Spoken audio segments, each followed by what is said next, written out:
okay, kailangan mas maging conscious ako sa ginagawa ko, sa mga kwentong kinukuha ko na maging parte ako. Kailangan meron siyang patutunguhan palagi.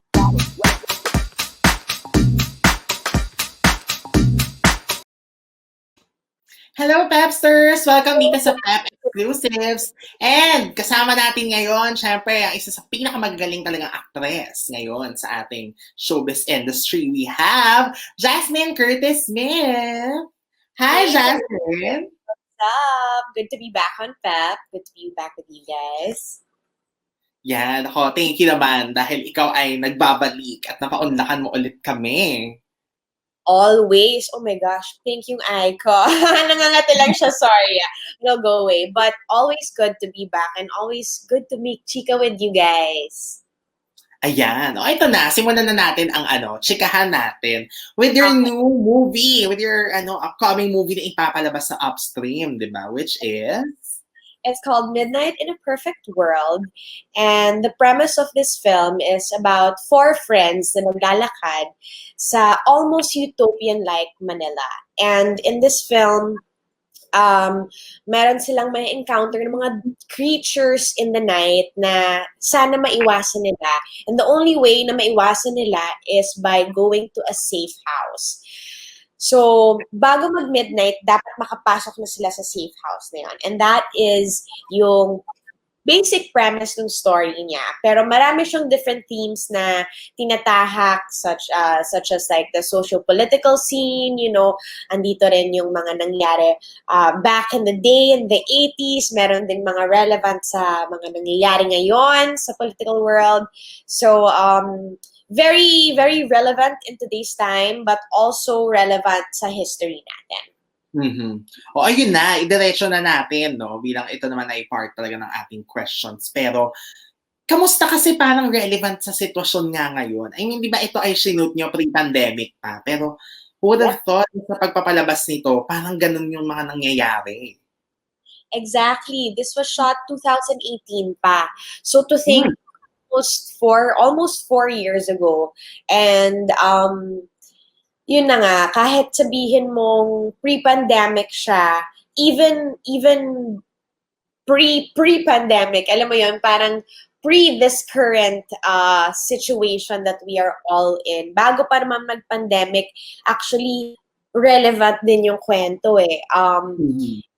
And it's relevant going back to 30 years ago pa, so, or 40 years ago even. So ganun kalakas yung the resonance of the story in today's society. And napaka-thankful ko kasi ibig sabihin, magiging timeless yung kwentong ito and magiging part siya ng history. You know what I mean? Like ng mga pelikula na pwede mong masabi, okay, yes, it was released in 2021, pero pag pinanood mo to down the line, you can still learn a part of history by watching it.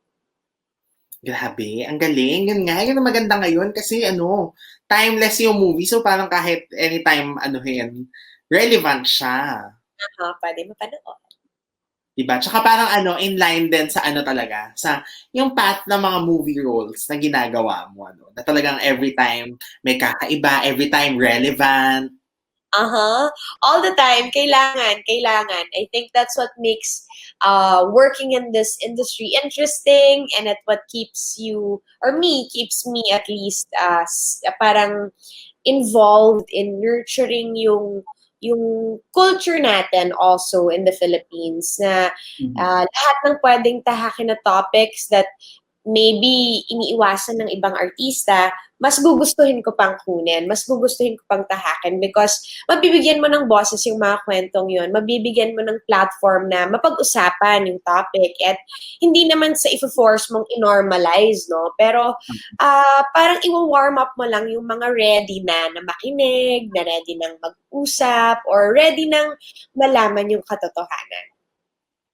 Jasmine, when you first entered showbiz ba, alam mo na or naisip mo na ito talaga yung path na iti-take? No, I don't think so. I think nung una kong pelikula, dun lang siya parang nag-ignite yung want na okay, kailangan mas maging conscious ako sa ginagawa ko, sa mga kwentong kinukuha ko na maging parte ako. Kailangan meron siyang patutunguhan palagi. You know, even if it's the smallest message like, be kind to your neighbor or be patient with your family. Yung mga ganong small messages still matter but kailangan ma-amplify ko yon and ma-highlight ko yon. And I think yun yung responsibility ko na nakuha ko when I felt the rewards of working in film. And then, na-translate ko na lang din siya sa TV. So, parang, alam mo yun, mag-iiba din yung pananaw mo, yung respeto mo sa TV, sa mga kwento na kinukwento natin sa TV kasi magkaiba din yung mundong yon. So, kailangan mo lang maintindihan yung strength ng each world. Yun nga, ang galing kasi may balance of your projects, diba? Meron yung pang talagang mainstream audience, tas meron yung parang, paano ba natin sabihin, hindi man super thinking audience, pero alam mo yung meron siya talagang target, ganon. Correct. I know what you mean. More niche, I think. Niche. Yeah. Yeah. Diba? Ang galing. Ito naman, working with Glaiza de Castro, isa sa mga, magagaling nating actress dito sa, Pilipinas, hindi ba? I loved working with her. Not just kasi working alam mo yun, you're actually hanging out half the time. Kasi yung time na naghihintay kami is usually mas mahaba pa sa time na nasa set kami na umaarte. Kasi syempre, matagal din ang setup, sa ilaw, sa set. We, as actors, we respect that they need to take their time to do all of that. Para pag pinasok na nila kami dun sa eksena, it's almost like a real world talaga. So, during the waiting time or during the time na naka-break kami sa standby area, dami namin napagkukwentuhan ni Glaiza and dumating pa sa point na pati yung mga nasa online shopping baskets namin na pag-share na namin anong pending, anong ina-deliver, yung mga ganong bagay. So, it was really easy breezy and also ang astig niya lang na tao and I feel like it rubs off on the people with her. So you want to be as easy working then, as easy going and as easy naka-work. Gusto mo rin yung level of passion and dedication niya sa pag-arte niya. Gusto ko rin mapantayan yun, even if I think okay, I'm passionate and I'm there naman in the character and in the zone, but it's amplified kapag may kasama kang kasabay mo sa ganong pag-iisip. So, masaya talaga and she's an intelligent actress. Yun nga, isa pang factor yun kasi parang pareho rin kayo ng niche ni Glaiza. Na yung mga ginagawa niya sa TV, ganito, pero pagdating sa movie, ganito din. Oo nga, no? Kaya nag-jive ng bongga. Pero first time niyo dito sa moving ito na nagka-work kayong dalawa? Yes, first time. Wow, naku, pag natapos ang sana pag natapos ang respective projects niyo on TV, sana yun ang maisip na next ng GMA, isang Jasmine Glaiza collab. Let's wait and see. Diba? Sayang lang kasi na-announce na yung kanyang project So meron na. Oo nga, okay lang. All the best for her. And when the time is right, I'm sure. Ganun lang naman yon. Ibig sabihin, may perfect timing pa for that. Tama naman. Ito, syempre parang ipapalabas yung movie mo in a different platform ngayon because nag-iba na talaga ang mga pangyayari because of the pandemic. So, hindi makapag-sinihan, and now it will be streamed online. So, ano na nga reaction mo doon? Parang paano mo gini-gauge? Kasi kakaiba siya. At the same time, hindi mo rin alam kung sino ba ang marireach. Totoo yan. Alam mo kasi hindi mo rin naman mahuhulaan 'di ba? Kung paano yung pag-translate or pag-transition rather, sorry, hindi pag-translate, pag-transition ng audience mo sa physical na sinehan to online streaming. So, medyo nakakapanibago siya, but I think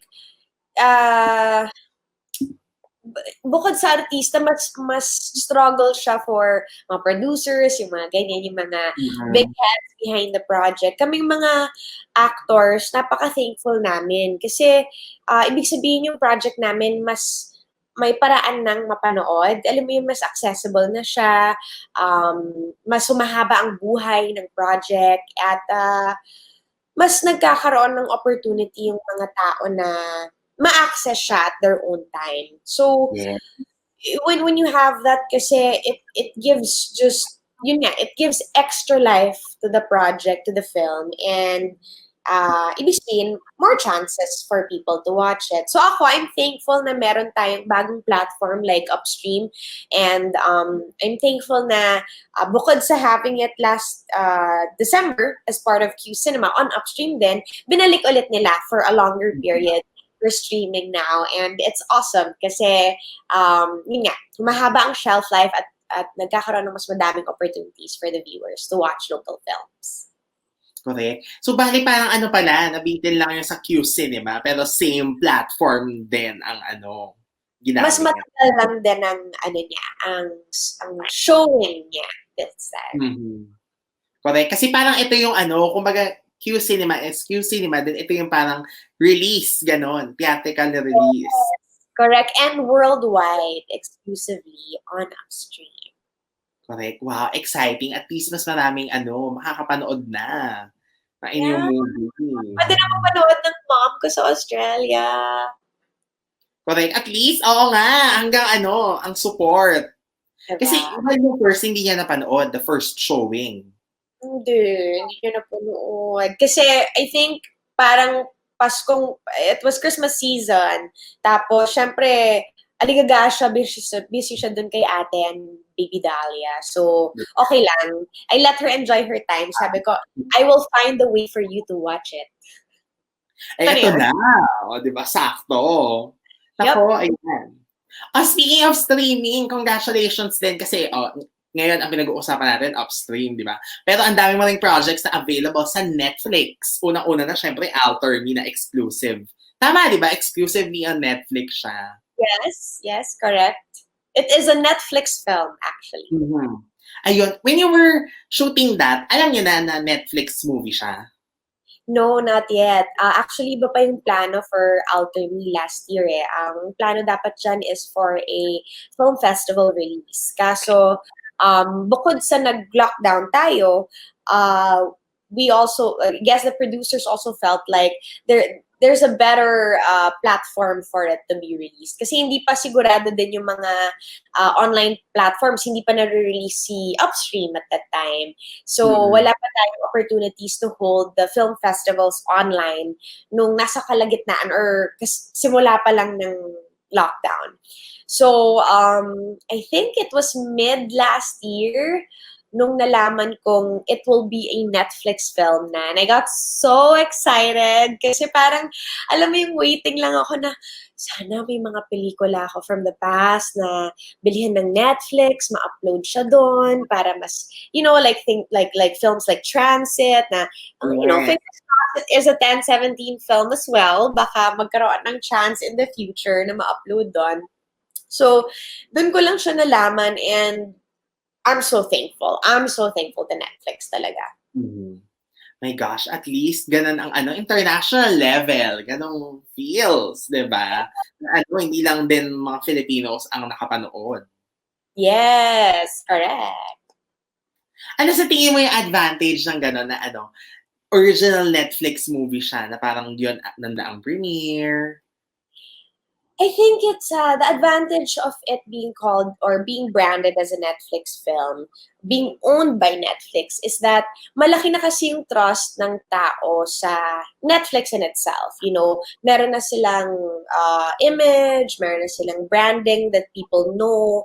So, when they see na may release na bagong Netflix project, film, series na originally by Netflix or produced by Netflix, then automatic parang people want to see it agad. So there's that immediate trust, and I hope that's something we can also kind of do with our films here in our local streaming platforms. Kasi ang galing you can build that trust and you can get instant audience to pay attention to the new releases talaga.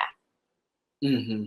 Oo nga 'no, tsaka ano 'di ba kapagka kunyari yung mga dating movies na nilalagay sa Netflix parang dun lang nagkaka-opportunity yung mga tao to watch. Yes, exactly. Kaya ang saya kasi talagang imagine mo if your film was from like what, 10 years ago, 7 years ago, tapos i-upload on Netflix, then or even on Upstream, they do that. Like for the first time, I was able to watch Crying Ladies. Can you believe it? First time ko siyang panoorin this year. So parang yung mga ganong bagay na it really allows for you to go back in time and also appreciate then yung differences ng paggawa ng pelikula noon, ano yung mga kwentong importante noon or mga na-enjoy natin noon, 'di ba? And it keeps you in the loop sa pelikula ng mga Pilipino. Sana ang transit 'no? Sana! Naku. Direct Paul, baka naman. Kahit sa ano, kasi oo, ang daming good reviews talaga niyan, 'di ba, na kahit ano. So, ang daming may gusto na mapanood siya. Ang tagal ko Mga ng calling card yan, yung transit. As in, parang when people remember me, it's because of transit. And I'm especially in the film industry, kaya forever grateful. Mhm. Ayun. Oh, ito naman, aside from your ano films, ang Descendants of the Sun din, 'di ba? 'Yan ang ano, isa sa mga surprise of the middle of the year. Yeah, exactly. Isa pa yun. Well, we actually, kami naman sa Descendants of the Sun, we already knew back in late 2020, I think December, medyo may bulungan na nang nangyayari amongst our producers. And then we got to confirm it before the pandemic happened. And then the pandemic happened. So Mm. parang it was like, oh no, paano to? We're mid-airing. And, sorry, we just started airing and mid-taping na kami. So we were in the middle of finishing the series, and then also may pending pa kaming Netflix. So it was really scary kasi you could lose the deal, you could also lose the interest of your audience. Mhm. That's the priority, na wag silang mawala kasi imagine mo from March, tas April, May, June, July, August, parang 5 months kami wala or 6 months kami wala sa ere. So yung Oo. tendency is, 'di ba, makakalimutan na ng audience yung show Show. mo or kailangan mo ulit i-warm up or ingayan yung project. So I'm just so grateful na ayan na end up siya on Netflix, and not just that, but also the I Can See You series of GMA, Oh, yeah. where Oo.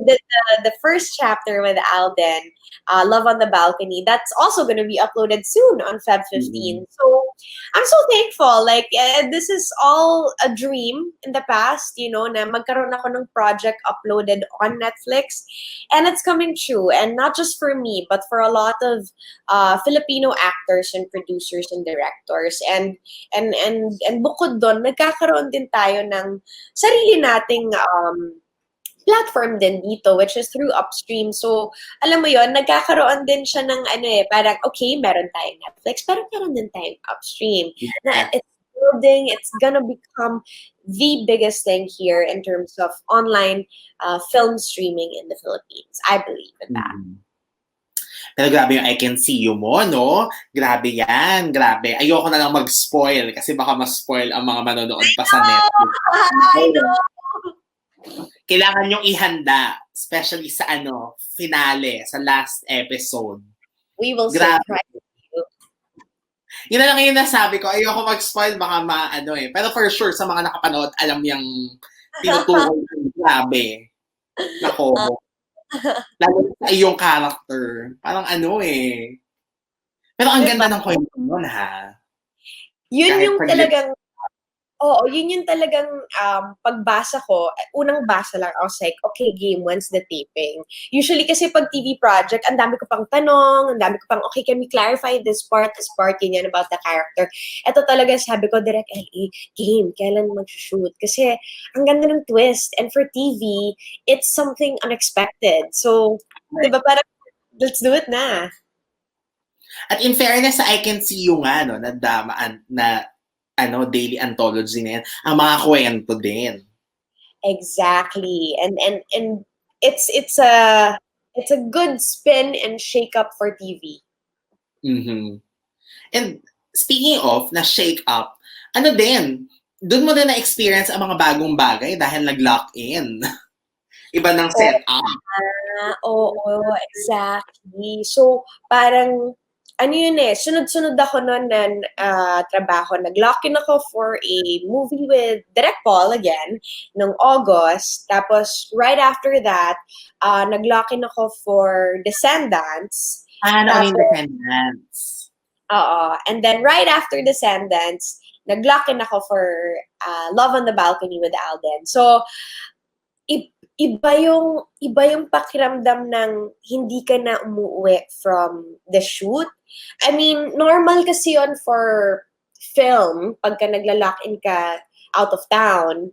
Pero for TV kasi usually uwian pa rin siya. Unless pupunta ka ng Visayas or Mindanao to tape, you know. Pero yun nga, nakakapanibago siya. Though, mas prefer ko siya, mas na-enjoy ko siya kasi you're forced to stay there with the same people and keep yung energy na pareho kada araw. Kasi pagka umuwi ka, may tendency na kumakalas ka sa focus mo, kumakalas ka sa parang bukod sa character mo, I feel like naman kaya namang i-maintain yun even if hindi sunod-sunod na araw. But yung ano ba, yung friendship mas nagiging solid, yung samahan, yung consistency din ng pagkwento, I feel mas gumaganda. So, ako sana kahit wala ng pandemic, matuloy yung ganitong lock-in. Kasi, ganda siya And eventually, pag hindi na natin kailangan mag-mask, mag-face shield, mas may enjoy din to ng production crew. Kasi I feel like sila talaga yung pinaka nahihirapan sa lock-in na to dahil bawal lahat magtanggal. Kami lang mga actors pwedeng magtanggal ng mask and ng shield So, so parang sana hindi lang kami nag-enjoy, sana sila din. Correct, oo nga, no? Grabe. Tsaka ano to, di ba? Mas, tawag dito, kumbaga sa sistema din, mas siya, tawag dito, parang mas efficient. Kasi magkakasama lahat. So, madaling maghanapan. Like, pag may na-late sa call time, galing tayo lahat sa same hotel. Yung parang, alam mo yun, walang dito. Wala kang excuse dito. Hindi mo pwedeng sabing traffic sa EDSA or whatever. Right. So, that really helps with making everyone efficient. Tsaka wala nang hand to mouth. Forgotten na ang hand to mouth. I love it. I love it. Kasi ibig sabihin, kailangan everyone's prepared in advance. Ayun, ang bongga ng mga experiences mo, Jasmine. Parang yung new era talaga ng TV and film, no? Yun na. Parang sa'yo hindi naman nag-umpisa siguro. Pero hindi kahit nung first movie mo, di ba parang doon na yung pa-job start na nag-iiba na yung scale, ganyan.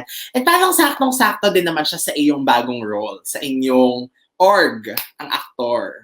Yes, that's right. My gosh, I can't believe it. We're forming that, and we're still headstrong about it. Lahat kami. I'm very thankful na ako yung napili ng mga members to be the representative for the youth sector of AKTOR. Kasi it's a big responsibility. It's a big task. I have a few years as a board director. Board of director, I get a few years under my belt to implement or shape yung organization at yung direksyon ng organization namin. And kasama ko sa board of directors si chairman namin, Ding Dong Dantes, ang aking boss sa Descendants of the Sun. We also have President Agot Isidro. We have Sir Ron Capinding, more well-known in theater and also as an academe. We also have Ms. Sherpai Picache, and then we have Miss Mylene Dizon, and and Isa Calzado, of course, and that completes the board of directors. And I'm thankful kasi, yun nga, ako yung pinakabata, they considered making space talaga for a representative for the youth. And that means that they are not only thinking of the organization para sa ngayon lang, pero para rin ipagpatuloy ng mga susunod. You know, hindi naman ako forever magiging board of director, but ibig sabihin as a representative for the youth, pwede kong ipasa sa mga magiging under ko sa youth sector. At pwede ko silang i-mentor to be the next youth representative. So, ang saya kasi it's a new world to tackle in terms of being an actor. Kasi when you're an actor, typically, hindi ka nag-iisip about the other actors eh. Hindi mo sila iniintindi. Kasi di ba may sarili silang management, may sariling mga networks na mag-aalaga sa kanila. Pero kasi, nung pandemic na experience namin, kung ano yung feeling na wala ka palang representation kapag nagpo-form ng mga bagong guidelines or protocols in your industry. And we just thought that, okay, it's about time. So, thankfully, you know, nabuo siya. Tinawagan ako ni Chair Ding Dong noong June or early May to talk about it. And ang sabi niya lang sa akin was, Jazz, pwede ko bang imbitahin ka? Tama ba yung Tagalog ko? Pwede ba kitang imbitahin? Yeah. Pwede ba kitang imbitahin sa isang online meeting? Rest assured na safe tayo dito. Parang ganon. So sabi ko, okay, di ko alam kung anong papasukin ko, pero sige, game. Parang I trust him and I trust his vision. So I went in and that was the start of it all. So, ayun, I am now secretary/actor youth representative. Ang bongga. Ayan na. Tsaka oo, nakwento ni Miss Agot sa isang interview namin, no. Na grabe kayo yung gumawa ng mga guidelines. Oo, talaga. As in, and hindi lang yun, pero meron na kaming bosses pagdating sa mga, kunwari, mag-draft. You know, hindi naman kami part ng Congress, nor do we aspire to be part of Congress. This is really just for actors. Wala kaming aspiration na pumunta sa ganong klaseng sulok. Pero nagkaroon kami ng parte sa pag-iisip at pag-contribute sa Eddie Garcia Bell. And that's something you don't usually get as an actor. Hindi ka usually haharap or uupo sa mga ganong bagay. Usually, it's your managers or it's the bigger heads of networks or, you know, yung mga ibang naka-establish na unions or not unions, but groups like the Directors Guild, you know, sila usually yung mga nakaupo dyan. Ngayon, part na rin kaming mga actors. So, it's wonderful talaga. Ang saya. It's tedious work. It's hard work. But it's good work. It's for the future of all actors in the Philippines. Eh, diba? Ako nakaka-excite kung ano ang future din, kung ano pa mga pwedeng gawin ng aktor, diba? As an org. Yan. Eh, di ba, Jasmine, may isa kang parang may isa kang project nitong pandemic na parang recording ba ito? Yung may message mo sa amin. Ano nga ba yun? Yun ba yung, baka yun yung nung August, the film that I did with Direct Paul. Yun ba yun? Mm-hmm. Yeah. Parang before, may isa pa, pero hindi ko na matandaan. Shucks. Oh gosh. Well, kung nung August to last year, yun. Kasi I remember bawal ko pa siyang pag-usapan at the time. And then, bawal kong sabihin na, ka-work ko si Piolo. So, I'm not sure if that's the one. Mm-hmm. Ito, The Funky Records. Oh, that one. Wala na yun. Hindi na kami part nun. Kasi naalala ko lang, sabi ko parang baka perfect opportunity na rin sana kasi hindi nag-push yung supposed na feature natin. But anyway, That's okay. naman, yung actor naman ang ating natakil. Ito na lang. Yun, ang inyong upcoming movie pala na ginawa ng August. So, pwede na ngayon. Pwede na, although very, pa rin, discreet pa rin. It's just, really, yun lang, we have a film that we shot nung August titled Real Life Fiction under 1017p under the direction of Paul Soriano and my castmate here opposite, of course, the Piolo Pascual. Though wala pa kaming play date, wala pa kaming platform in terms of release. I know they're still planning it and still trying to figure out kung ano yung best way to release this. Kasi kakaiba yung language used in this film. It's not kakaiba in terms of hindi siya English or Tagalog. It's just yung consistency ng language in this film is interesting. So, yun lang yung pwede kong sabihin eh. Di bale, babalik ka naman dito kapag pwede nang mag-chika ng mas mahaba tungkol sa movie. Pero grabe, no? Parang lahat ng films mo halos talaga. Parang hindi ka pwedeng hindi mahawakan ni Direct Paul. Favorite. Suke. I claimed it eh. Sabi ko kasi sa kanya, lucky charm namin isa't isa. When we did Siargao, and I won my Best Supporting Actress, and I forget what was the other award we won that night, but I remember looking at the Rec Paul and saying to him, "We are each other's lucky charm in this film industry." So I feel like from that day on, baka it stuck to his head na, and he was like, "You're gonna keep casting this girl." I work well with him, and I feel like we have the same wavelength to some extent, kaya bagay yung namin, storytelling namin. Pare-pareho din kami ng interest sa mga pelikula, and I really enjoy kapag nag-share sa akin ng mga parang pa-homework niya ng mga pelikula. Kasi dami kong nadidiscover na mga bagong pelikulang natitipuhan ko rin. Pero alam mo, yung Siargao naman, grabe, parang feeling ko hindi lang naman yung luck.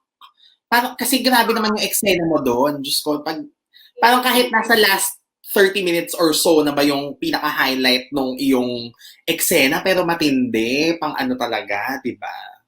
So, I think, kailangan kasi ganon, kahit hindi ikaw yung pinaka-main character in the story, you always have to find a way na, or find, if gusto mo maging memorable in the story, diba? Parang find the scenes for it and excel para maalala ka. Bukod naman sa photography ng talaga ng Siargao, yung mga eksena mo talaga dun sa dulo, my gosh. Yun ang isa sa mga tatak ng movie, diba? May iba ka bang advocacy ba na gusto nating Ay, hindi, later na pala yun. Madi-discuss pala natin sa So, tatawid na tayo dito sa ating sa ating next segment. Kasi alam mo na to, hindi naman pwedeng hindi dumaan dito ang ating mga guests, 'di ba, sa PEP. So, ito ang tinatawag nating Only in PEP.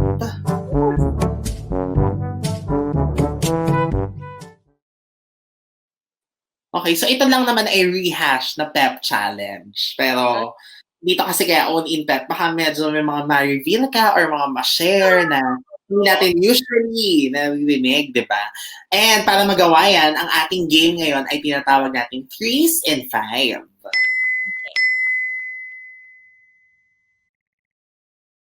So, bakit 3s in 5? Kasi mayroon akong 5 questions para sa'yo na magbibigay ka ng 3 answers each. And naman, this is all about you. So, hindi naman na masyadong mahirap unless pag may time limit. So, wala na tayong time limit para, free to share na. So, game ka na ba, Jasmine, to take our challenge? Game, girl. Okay, first question sa 3s in 5. 3 things that people don't know yet about Jasmine. One, I like to wake up very early, like at 5 a.m., 6 a.m. and start my day at that hour. Pero pag may kasabay ako matulog, till 10 a.m., 11 a.m., kaya ko matulog. Okay. Second thing you guys don't know about me, I spend my days off rewatching episodes ng Grey's Anatomy. Like, talagang from season 1. Yung ganong levels. Or, pipili ako ng mga paborito kong episode to rewatch over and over again. And third, 3 things lang, no? And third is siguro na ano ba? Third thing that you don't know about me is, well, I know you guys know I'm an honest person, but I'm so honest that sometimes I get into fights with like guards or Oh my gosh. mga immigration officers sa ibang bansa. Yung parang, hindi, alam kong pwede to dito. Bakit ganyan? I'm that vocal or honest. And sometimes my friends have to pull me back. Or let's say like Nina yesterday, I was with her and may napagsabihan ako and I was like, hindi kuya, alam kong pwede. Chu. And she just kind of had to like relax me and say, okay lang yan, Jazz. Okay lang yan. I was like, hindi! Maganon na ako minsan. Yung, I know my rights. Yung ganon. Pero ano naman, hindi naman umaabot sa napapatrobol talaga na ano. I try not to, and also parang at the end of it, nare-realize ko, okay, ang taas nun, girl, baba. You know, pwede tong pag-usapan ng maayos para ma-solve naman siya. Kasi baka naman, I know, my rights. Pero galit ka na, tas na-offend na yung kinakausap mo, or, you know, baka nararamdaman yan, ano yun, parang maliit yung tingin mo sa kanya. And I don't want that naman. I want to get my point across lang. Ganon. At least clear yon para ano, di ba? Pero ano yun oo nga, interesting na ano yung trivia. And in fairness, why lahat na tayo dumadaan sa mga ganon, di ba? Yeah. Normal naman siya kahit kanino naman ang nangyayari yan. Okay, number 2. 3 favorite projects that you've done. Transit, for sure.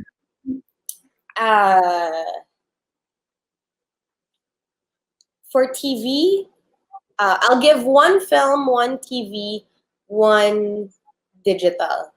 Well, Okay. Isa naman nagagawa ko na digital talaga.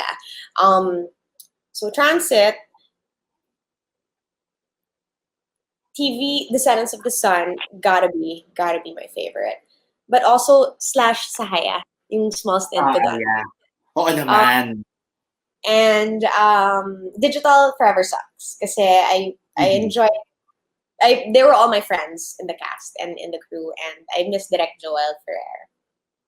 Correct. At saka ano yan, di ba isa yan sa mga first talaga na digital series dito sa Pilipinas. Yes! That's right. I'm so happy you remember. Kasi parang feeling ko nung panahon na yun, wala pang digital streaming platform. Or parang hindi pa siya kalakas. So parang I felt like, ito tayo mo unang digital series. Let's be the pioneer. And I'm glad that kinilig ako. Oo naman. Ano ka ba? Pinag-uusapan yan lagi. Tsaka si Ish binibenta sa akin lagi yan. Ganon. Tapos sa Haya naman, yan yung parang siargaw mo sa TV. Yung kahit saglit lang. Diba? Iba din naman yung Oo. Kaya Transit, di na natin kailangan i-explain. Kasi alam na natin yan. Ito naman, lalim-laliman tayong konti. Okay. 3 lessons that you've learned while being in showbiz through the years. So, ilang years ka na ba sa showbiz? 10 yung years. 10 years. Ayan, 2011. Yeah, I celebrated it no December. Because I signed my contract December 2010 and nilaunch ako ng TV5 during their Christmas party. I remember that. But my first project was in 2011 pa talaga. But the three things that I've learned in my years, throughout my years in showbiz is, number one, don't get too caught up with issues.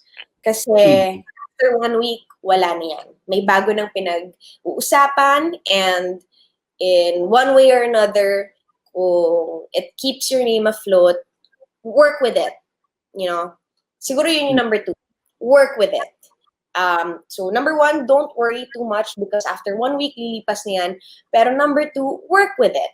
Kung may lumabas na issue, kung may lumabas na ingay about you, kung may mag-trending na hindi mo gusto, work with it. Whether it's milking it in a good way, sana naman in a good way mo siyang i-milk, di ba? At i-take advantage. Pero kung hindi mo kayang i-milk or hindi mo kayang i-take advantage yung ingay or yung issue, then be good to yourself. Take a break. And that's how you work with it. You work with it by taking a break for yourself and coming back when you're ready. And being honest to yourself if it's something na gusto mong pag-usapan talaga or hindi. Kasi kung hindi talaga, then you can politely decline or then you can say, okay lang ba, iba na lang pag-usapan. You know, there are ways around it. And number 3, I knew this before entering showbiz, but it mas naging concrete pa yung paniniwala ko na it's not all about fame.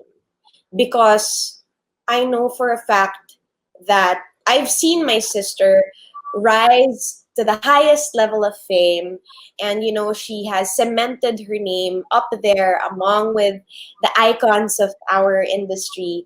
But you know, kung hindi ka magbibigay ng hard work, kung hindi ka magiging professional, hindi darating yung trabaho eh.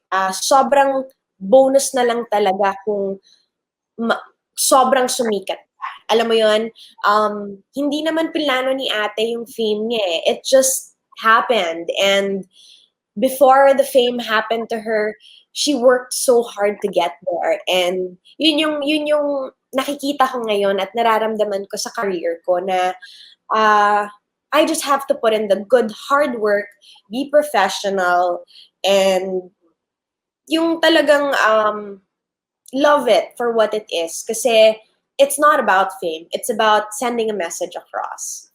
In fairness, oo nga, sa ate mo nakakatawa kasi ina-upload sa GMA yung episodes ng TGIS, di ba? Tapos makikita mo talaga doon yung parang, iba na talaga. Ang layo. And you see the progress, you know, and 20 years na yun. So, who will I be in 10 more years kapag naka 20 years na rin ako, diba? Hindi natin alam, but we'll see. Pero pag sa'yo naman, ang maiko-compare mo dyan yung first cover sa Total Girl. Diba? Na iba na din. Yeah! Grabe! Bumalik ka doon with my braces. Yes, and bangs. Yung bangs ko doon, sariling gupit ko lang yon.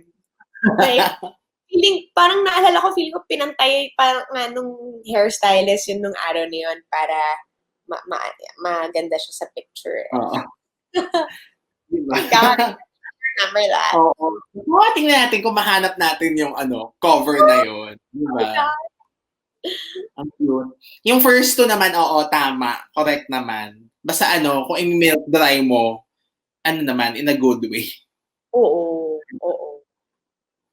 Okay, itong number 4. 3 ito na yung sinasabi ko. 3 advocacies that you want to push in the next 5 years. Bilang kilala naman natin na marami ka ring advocacy talaga. So, ito, and given the 5 years time.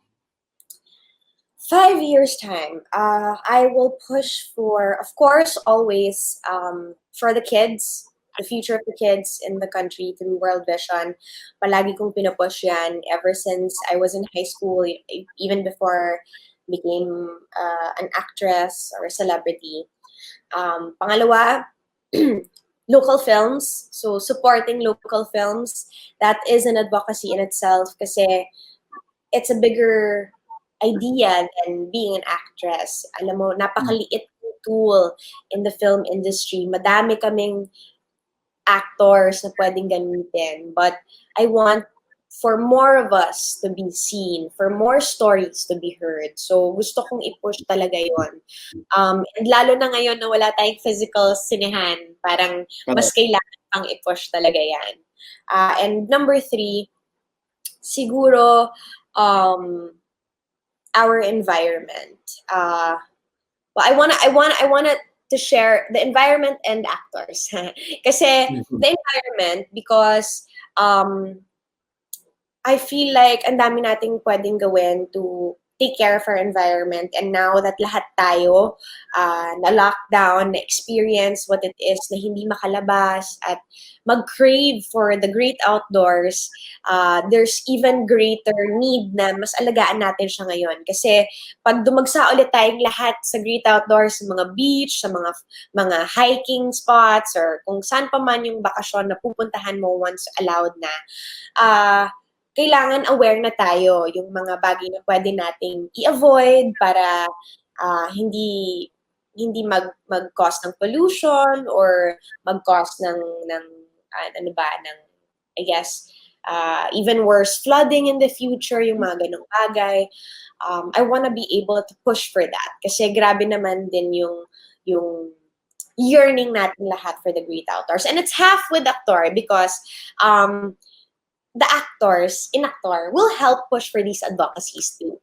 And I want to advocate for them because I want for them to also advocate more for these advocacies. And if I can help take care of my co-actors in the industry, mas aalagaan din nila itong mga iba't ibang advocacies na to, especially local films, especially the environment, and especially the education and the livelihood of the communities in World Vision.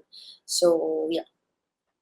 Ayun, o diba? Sabi ko sa inyo, madami talaga advocacy si Jasmine. Kaya naka-line up sa questions. Okay, ito naman, number 5. Kung yun ay 5 years. Ito, 3 things you are excited for in 2021. So, ito na, this year. Ano ba ang mga kina-excited ni Jasmine? I am excited to see Dahlia, my niece, for when she is allowed to come home already. Of course, si ate din. Primarily si Dahlia kasi syempre hindi pa niya ako kilala as a tita.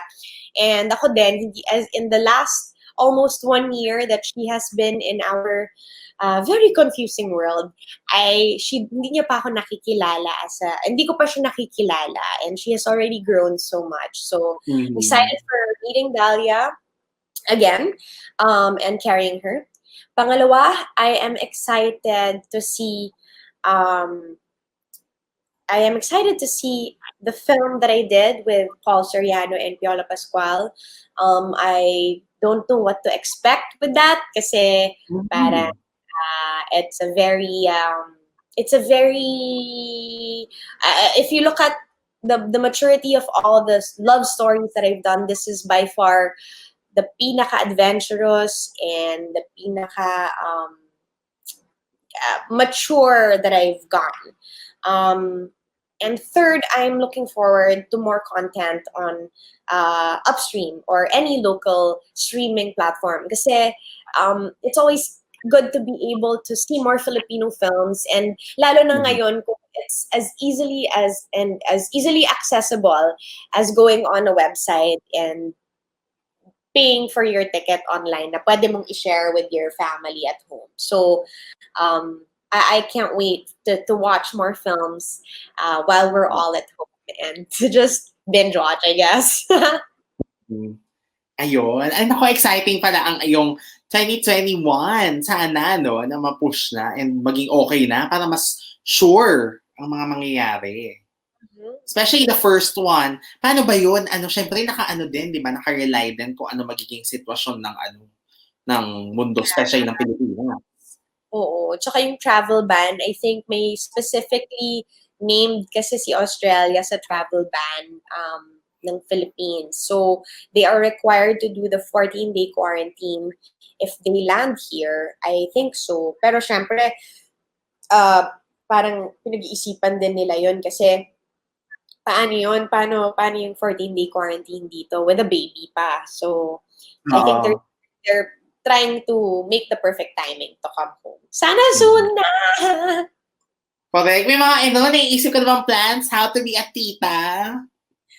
Wala pa nga eh, kasi ang hirap mag-isip, hindi mo siya mapasyal, hindi mo siya maiikot anywhere kasi you have to be so aware of the safety protocols and, you know, Mhm. exposure to other people. But what I am excited about sa pagiging tita is siguro yung mga opportunities na pwede nang mag-sleep over and, you know, to experience just being there with her to take care of her kahit it's through the mundane tasks na tagapalit ako ng diaper or taga you Uh-huh. know taga burp or taga ano pa ba pakain sa kanya, okay lang sa akin yun basta I get to be with her and spend time with her. Yun talaga, I cannot wait. And gusto ko lang manggigil sa kanya, yung paa niya, yung kamay niya. Oo, correct. Oo, cute-cute kasi ni Dahlia, 'di ba? Super sa mga picture. Ayan, ito Jasmine, saktong-sakto naman nag-text ang G-Movies ngayon lang kung excited na daw ba sa premiere of Midnight in a Perfect World. So ito na, invite our Pepsters. Yes, so all of our Pepsters, Midnight in a Perfect World will be exclusively streaming worldwide on upstream.ph. So I hope you guys can catch it on January 29. Save the date and make sure nakapatay lahat ng ilaw when you're watching this. Nakapatay ang mga ilaw.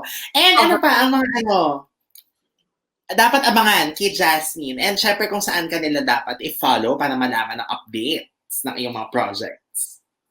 Well, as of the moment, since I'm under negotiation pa for my next TV series, you guys can catch my films on Netflix. There is, of course, we have there Alter Me. There are also the other films like Alone Together, Imagine You and Me. And then we have the series Descendants of the Sun. And soon you can also catch their Love on the Balcony as well. So if you guys have the chance to watch it online on these platforms, please do catch it and follow me on social media, Twitter and Instagram, Jasmine Curtis-Smith, and on Facebook.com/Jasmine Curtis-Smith. Ayan. And on Laika too, I'm on Laika. Anong handle mo sa Laika? Jas Curtis-Smith din. Kung paano yung Instagram and Twitter ko, yun din siya. Ayan, thank you so much, Jasmine. And thank you din sa lahat ng Pepsters na nanood sa atin sa ating PEP Exclusives. Ayan ang ating social media account sa screen. And syempre, huwag niyo kakalimutan mag-visit sa www.pep.ph para sa mga updates sa showbiz and beyond. O, di ba beyond na? Kasi ang daming nangyayari sa mundo. Di na lang basta showbiz, di ba? Ayan. Thank you, Jasmine. Maraming salamat. And see you soon again. See you soon again, and let's hope in person na soon. Correct, yes. Bye, Pepsters! Thank you! And see you sa ating susunod na PEP Exclusives!